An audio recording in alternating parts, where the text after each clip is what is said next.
WhatsApp guys, আমি আজকে আছি গুনমা মাইবাসীর বিখ্যাত একটা মেলাতে। সব ভিডিওটা দেখতে থাকেন, আশা করি খুব ভালো লাগবে। আপনারা অনেকে ভাবছেন যে মেলাটা কিসের আর এই মেলাটা কেনই বা হয়। আসলে এই মেলাটা প্রতি বছরই এখানে বসে এই সময়টাতে।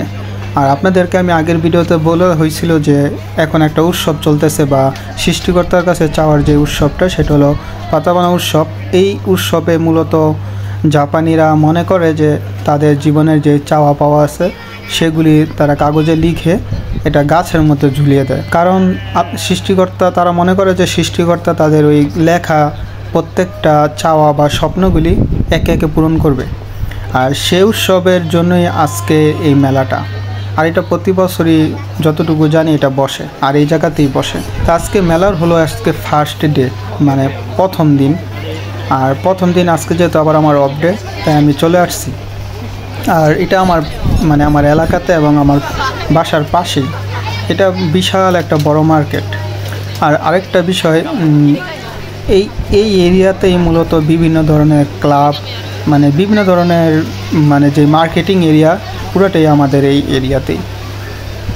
তাই হঠাৎ করে জমজমাট হয়ে গেছে মেলাটা।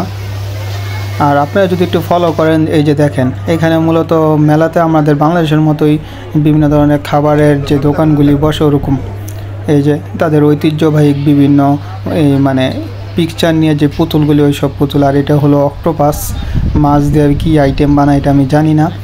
আর এই যে এখানে মুখোশ, পুরোটা এই মেলা জুড়েই তারা তাদের সংস্কৃতিগুলিকে একে একে তুলে ধরছে। এখানে ধরেন বিভিন্ন ধরনের খেলা আছে। আপনি সহজে বলতে পারেন যে জাপানের যেই যে সাংস্কৃতিক বা জাপানের যেই খাবার, তারা গ্রামীণ খাবার বা ঐতিহ্যবাহী খাবার, বিভিন্ন ধরনের খেলা সব কিছুই ছিল এই মেলাতে। আর জাপান সরকার এটাকে খুব প্রাধান্য দেয়। আর এখানে দেখেন যে মেয়েরা বিভিন্ন ধরনের দোকানের অধিকাংশ মালিকই আপনার মেয়েরা। এই দেখেন এখানে আবার আপনি পানিতে বিভিন্ন মাছ বা ছেড়ে দেয়, ওইখান থেকে আপনার ছাইকা তুলতে হয়। কেউ যদি পারে তাহলে তাকে গিফট দেওয়া হয়, এই আর কি। আর এখানে দেখেন একটা মজার বিষয়, শুটকি তারা ফ্রাই করে বিক্রি করতেছে। আমার কাছে অবাক লাগছে, যদিও আমি দেখে কেমন জানি লাগছে, কিন্তু শুটকি আবার ফ্রাই হয় এটা আমার জানা ছিল না। আর এই পাশটাতে আসার পরে দেখি বিভিন্ন ধরনের চকলেট আইটেম, যেমন কলা টলা, এই সবগুলিকে চকলেটে চুপ দিয়ে বিক্রি করতেছে। আমি চলে আসছি মেলার একবারে ভিতরে। আপনারা দেখতে পাচ্ছেন যে পিছনে খুব সুন্দর সুন্দর রমণী, জাপানিজ যেটাকে বলে। আর আমি আগেও বলছি, জাপান সবসময় তার সংস্কৃতিকে তুলে ধরে। আর এর জন্য এক এক জায়গায় এক এক সাংস্কৃতিক অনুসারে তারা মেলার আয়োজন করে। তেমনিভাবে আজকে গুনমা মাইবাসী আজকে যে মেলার আয়োজনটা সেটা চলমান। যেহেতু সামনের ক্যামেরা ভালো না, তাই পিছের ক্যামেরা আবার চলে আসলাম। দেখেন এখানে আবার আইসক্রিমের একটা দুষ্টামি ছিল, সেটা ফুটেজ নিয়ে নিলাম আপনাদের দেখানোর জন্য। যাই হোক, এরপর চলে আসলাম মেলার বিপরীত সাইডে। এখানে মূলত একটা কনসার্টের একটা আয়োজন ছিল, যেটা হয়তো বা সন্ধ্যার পরে শুরু হবে। তাই আমারও শরীরটা একটু ভালো না, কিছুদিন যাবৎ গ্যাস্ট্রিকের কারণে আমার মাথা একটু কেমন জানি ঘুরাইতেছিল বা বমি, বিভিন্ন ধরনের সমস্যা ছিল। এর জন্য আমি আবার ঘুরে চলে আসার জন্য রেডি হয়েছিলাম।